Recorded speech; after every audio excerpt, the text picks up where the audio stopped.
Now, we want to start by talking about change of bases in a vector space.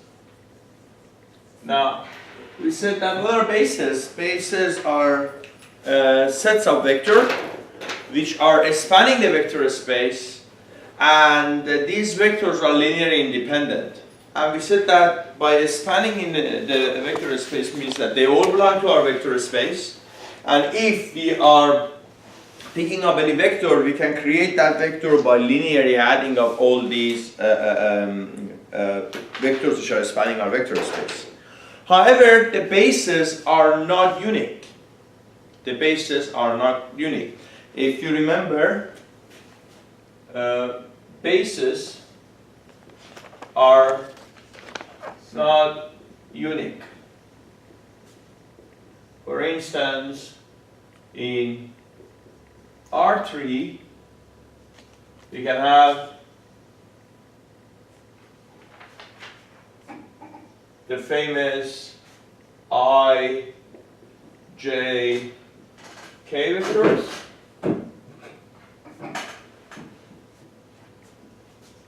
As bases, as well as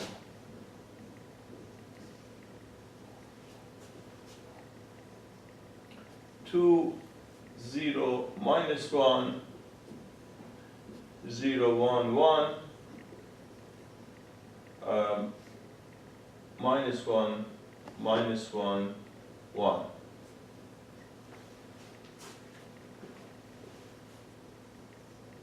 Minus 1, minus 1, 0. Yes? Sir, we started with linear transformation for last class. So Yes, this is linear transformation. We want to go to the linear transformation. These two chapters are very tight. We are using the terms very well. Now, the question is that how we can transfer, how we can change the basis from one set to another set. And in the new chapter, which we were talking about the linear transformation, we are talking about how we can find a transformation which transforms this one into this one, right? So what we want to do is this. Given that in vector space V and field F, the bases are V1 till Vn and E1 till En. Like here, this is, imagine this is our V and this is our E's, right? We can have this to be our basis. This is to be our basis. So, if I pick up one vector like U, it will be B1, V1 till Bn, Vn, right? This is the definition that we have. But as E's are also the bases, also U is C1, E1 till Cn, En. So what we understand is that B1, V1 plus Bn, Vn is equal to C1, E1 plus dot dot dot plus Cn, En.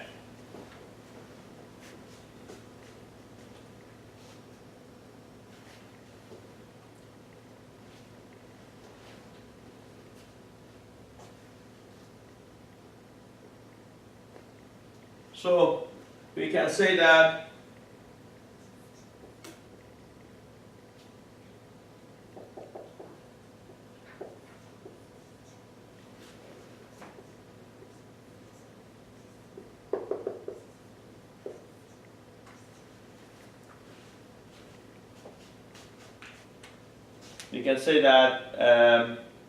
V1 till Vn multiplied by B is equal to E1 till En multiplied by C, where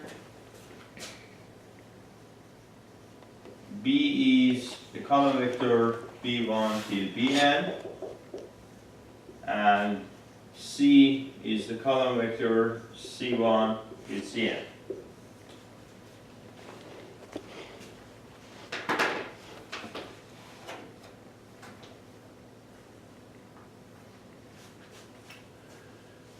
Now, question. Where do E's belong to? Like E1, E2, En. Where do they belong to?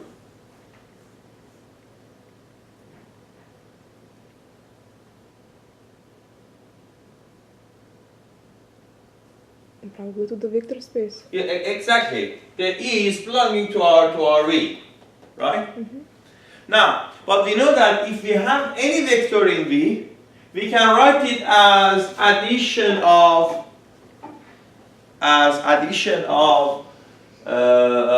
V's, right? Because V's are also bases. So V's are also bases. So what we can do is, we can write this. Also, E1, because EI belongs to V, can be written as, let's say, K11 V1, K1n Vn.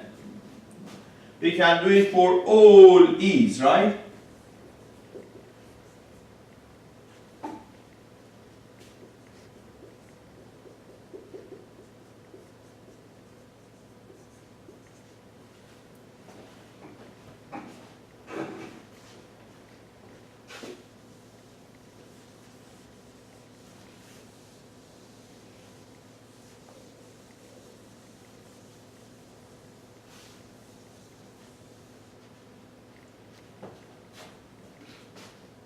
So we can write things in a matrix form.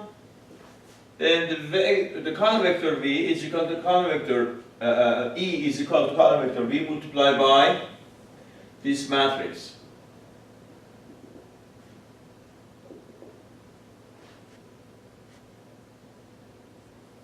True?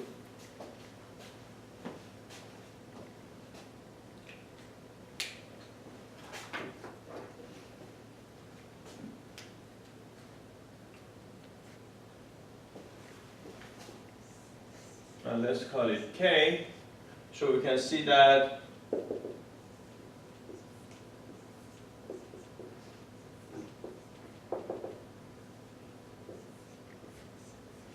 multiply by K.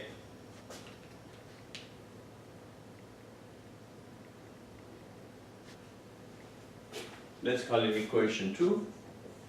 Let's call this one equation 1.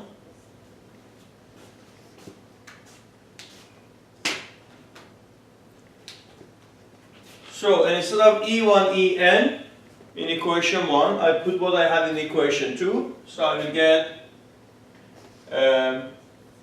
V1, Vn multiplied by B is,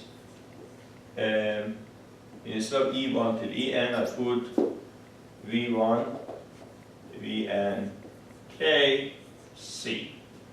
So we get that B is equal to K, the matrix K multiplied by C.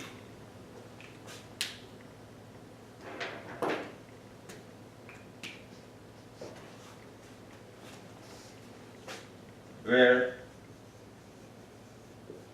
K, capital K as its matrix, is known as matrix of transformation of coefficients of basis of V to E.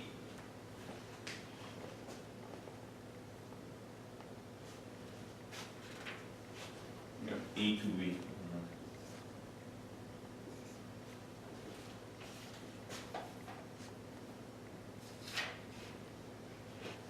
No. So this means that we can actually transform from one basis to another basis if we know k. But the challenge here is that how we can calculate this k. Right? How we can calculate this k. One way of calculating k is by forming a set of these vectors together and using Gauss-Jordan method.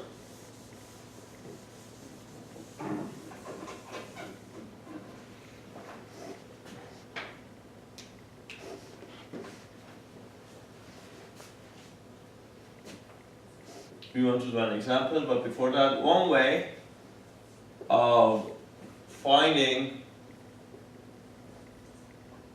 k is by use of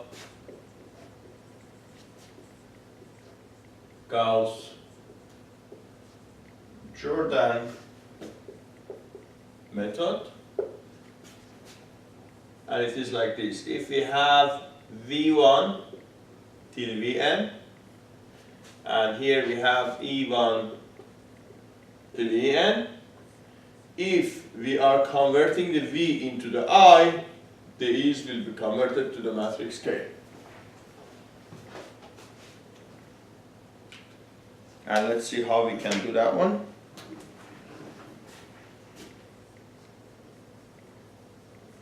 Do you remember the Gauss-Jordan? No, actually not that much. Okay. So we do an example and I remind you. The numerical example that we have is this. Find the matrix transformation of bases from E to V if V1 is 1 minus 1, 1. V2 is 0, 1, 2. V3 is 3, 0, 1. And the E's are the I, J, and K.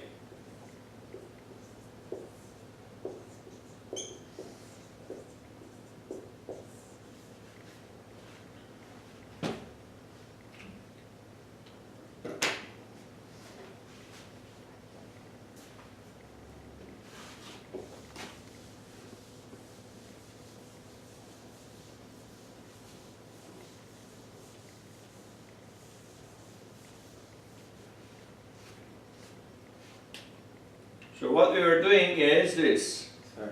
Yeah. Sorry, fast. Fast, okay.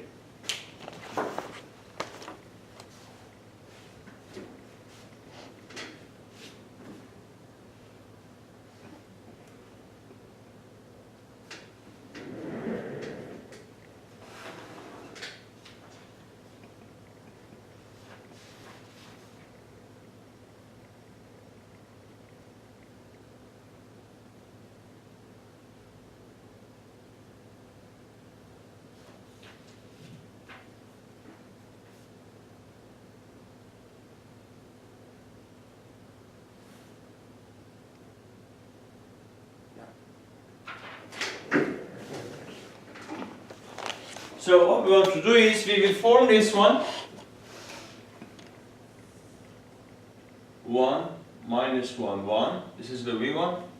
0, 1, 2. This is the V2. 3, 0, 1. And then we have E's.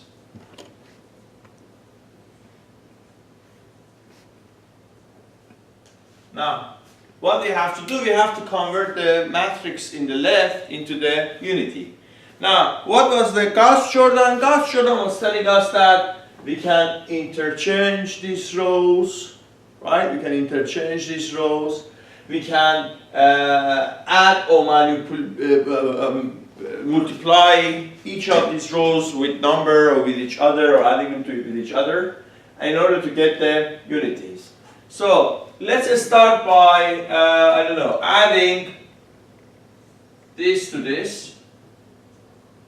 then we will get something like 1, 0, 3, 1, 0, 0, then we will get 0, 1, 3, we will get 1, 1, 0, 1, 2, 1, 0, 0, 1. Then we can subtract this from this. 1, 0, 3, 1, 0, 0, 1, 1, 0. Subtract 1 leaves from this, then it will be 1, 0, minus 1. 1, 0, 1, 3, and then it will be 0, minus 2, 2. Then what we can do is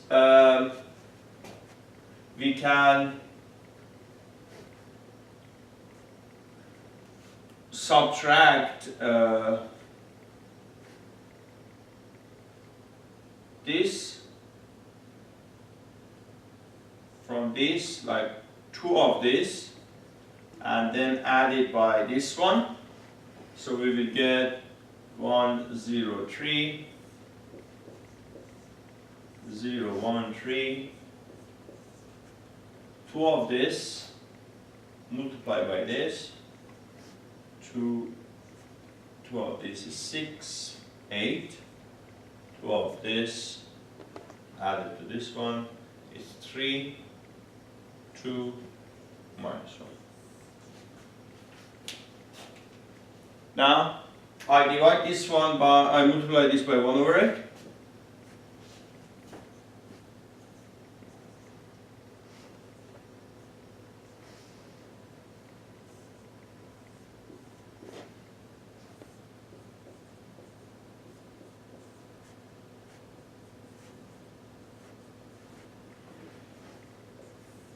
So 0, 0, 1 is here.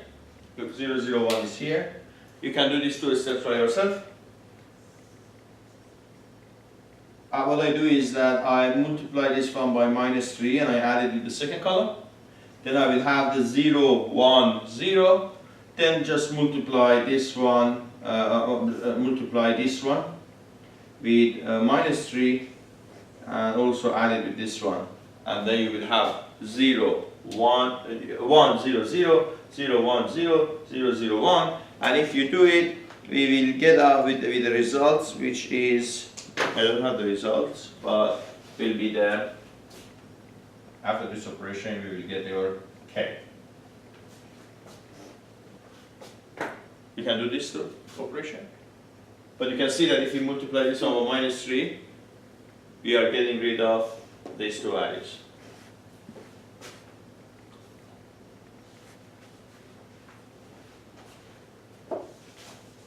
Now, I want to talk about another thing which is called range space. In linear transformation that we were talking, we said what we do, we have, I'm fast, right?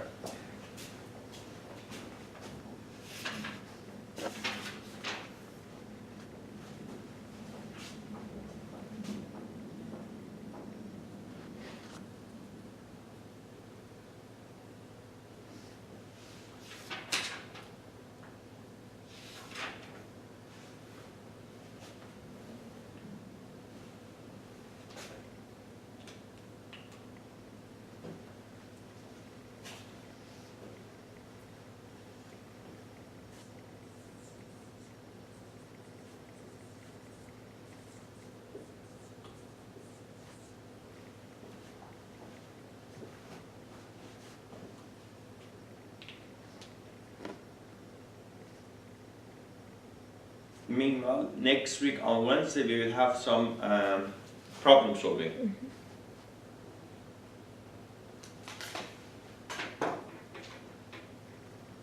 So range space.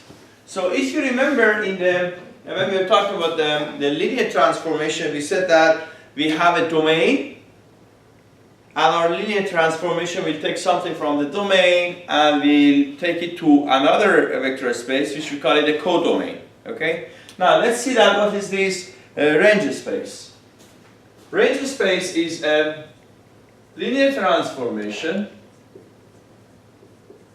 Is a linear transformation like A, which we show it by R A. So this is a symbol that we use for the range space. B belonging to the vector space V2, given that for any x belonging to vector space V1, we have AX is equal to B. In other words, we have two vector spaces, V1 and V2. We have two vector spaces, V1 and V2. And what A is doing is this. Taking something from here to here. So this is our A. What is the dimension of V1? What is the dimension of V2?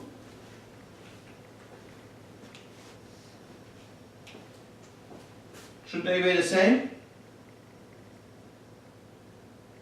Not necessarily. This can be N, this can be M.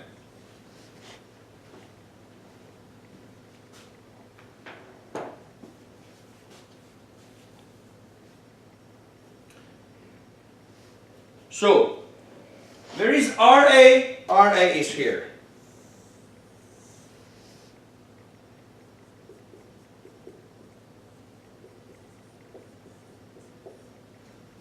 RA is here. So what can we observe from this diagram that we have? Because RA is defined, those values in V2, which if I pick up anything from V1 will go into this part. In other words, there can be values in V2 which by using A, none of the values of V1 will go to them.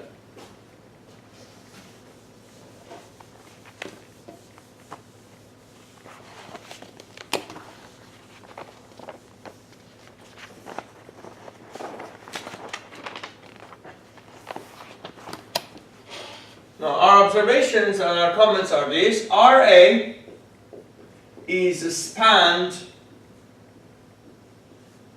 by columns of A and is a subspace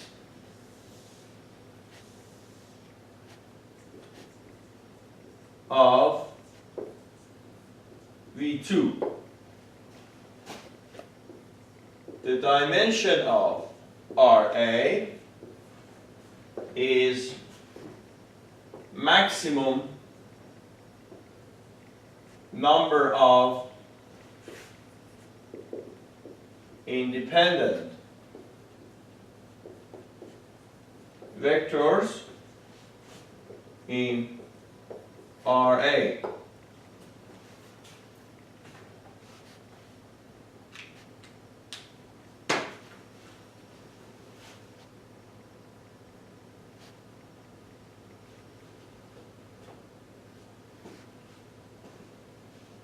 And when we say the vector, we mean column vector, of course.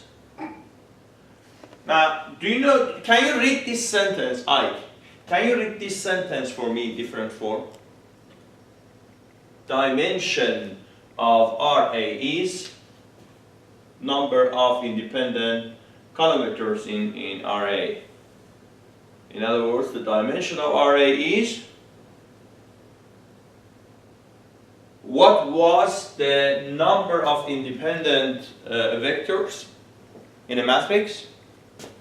Independent columns. Space. Sorry? Column space. The number of independent columns in a matrix is called what of the matrix? Rank. Rank of the matrix. Rank of the matrix. So what we do in order to see what is the dimension of our A, we look at the number of independent column vectors that we have. A few things that we can from this graph understand is that the maximum dimension that RA can have is, right? What is the maximum dimension that RA can have? M. And we know that M can be greater than N, M can be equal to N, M can be less than N. And from the calculus, you might remember that based on what we can say about this number, the dimension of this, and if the dimension is, let's say, equal to M, and based on whether N and M are equal to each other, or one is greater or less than the other one, we could have the one-to-one, onto, do you remember? One-to-one functions, onto functions. We will talk about this linear transformation, which is a one-to-one, which is onto, but they are all getting back to this concept of dimensions. Let's do a simple example regarding to finding the dimension of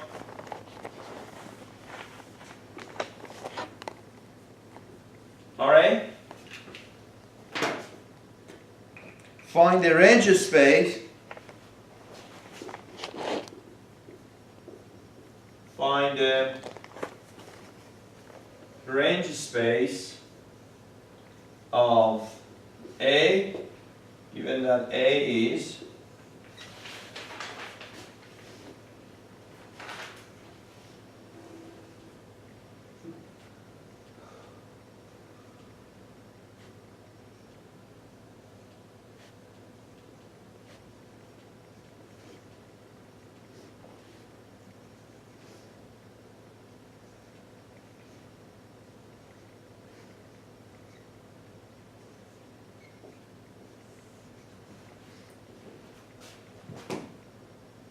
now let's see how we can do that one.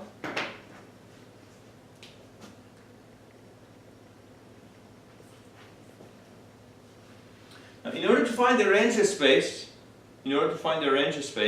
we do this. Try to simplify A in a form that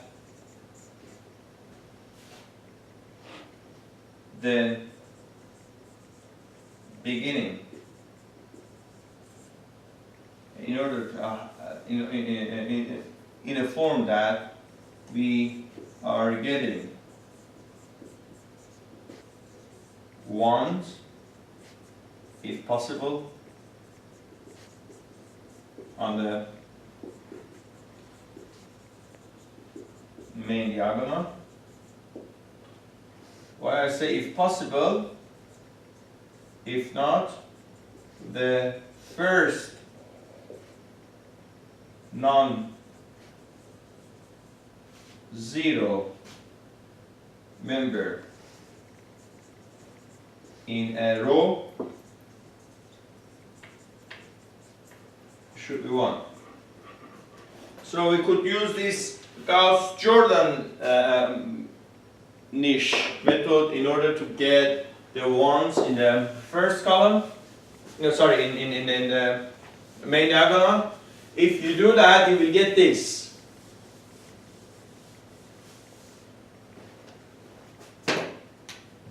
We will get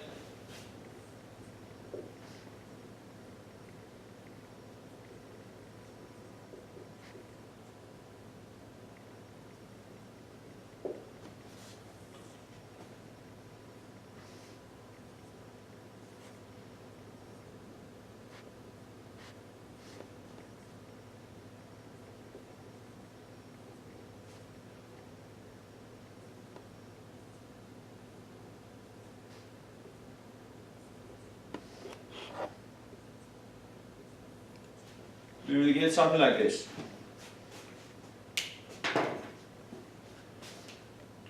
Then what we do,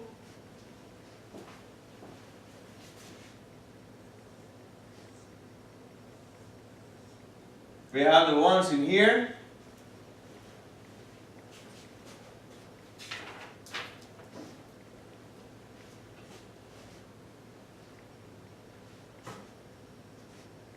We have ones in here.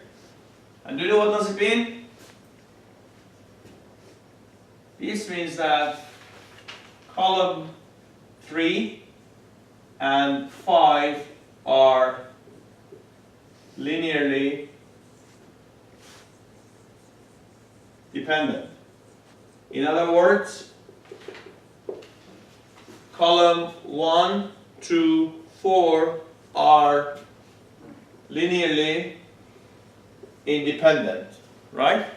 So which columns are linearly independent? 1, 2, 4. So it means that RA is spanned by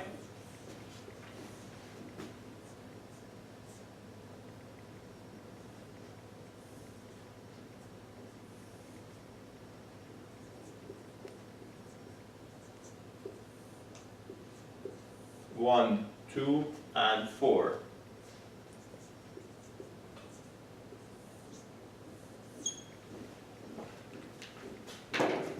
So you tell me, what is the dimension of RA? 3. 3.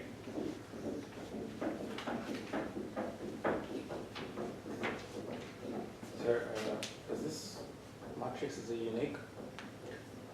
Well, you can have different way of finding out which are independent columns. This is one way to find the independent columns. This method is one way. But do you know how you do it in the exam? With MATLAB. Yes, exactly. Use MATLAB to do it. And in MATLAb,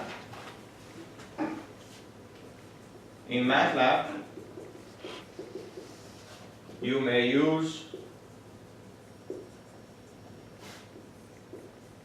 RP is equal to RREF A, where R is reduced matrix, we call it, and P is independent columns.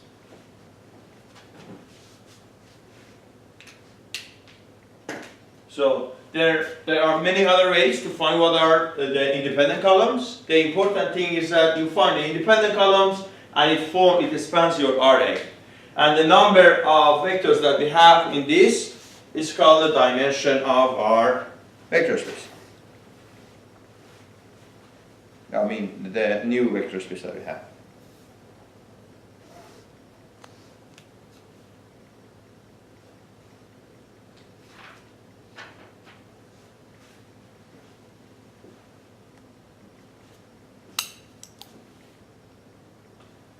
Can I just erase this part or yours? Yes.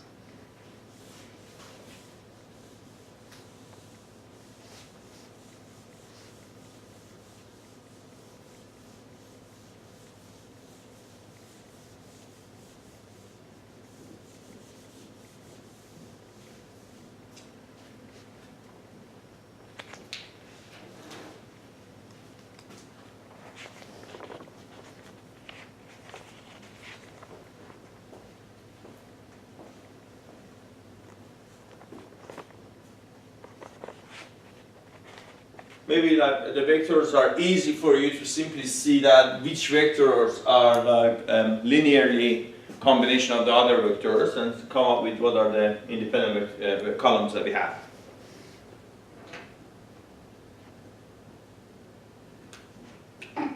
Now we're going to talk about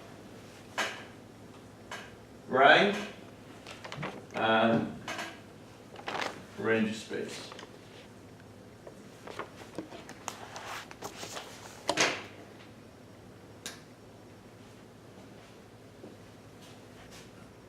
For a non-singular matrix A, which is an n by n matrix, rank of A is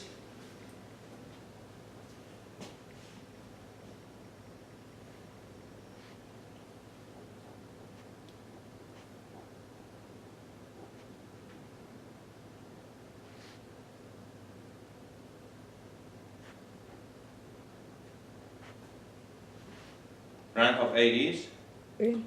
N. And we call it full rank. For A belonging to R n by m,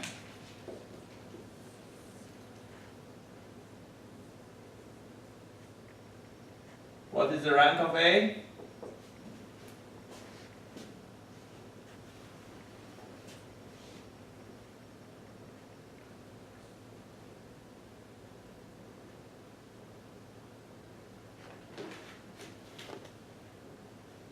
Should be the number of independent columns, but how can we tell? Huh? No, you have to tell me something. I want to write it mathematically, not an English sentence. It can have alternatives, that's why they have the curly bracket. So in general, when do we call it a full rank? When the number of columns equals the rank. No, here we don't have any, we have m by n. So, we don't know. So in general, what is a full rank? When the rank of A is equal to minimum of m and n.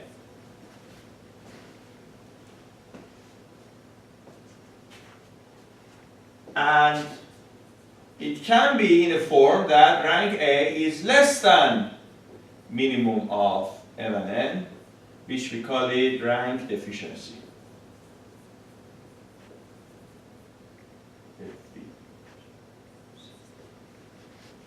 Sorry, sir.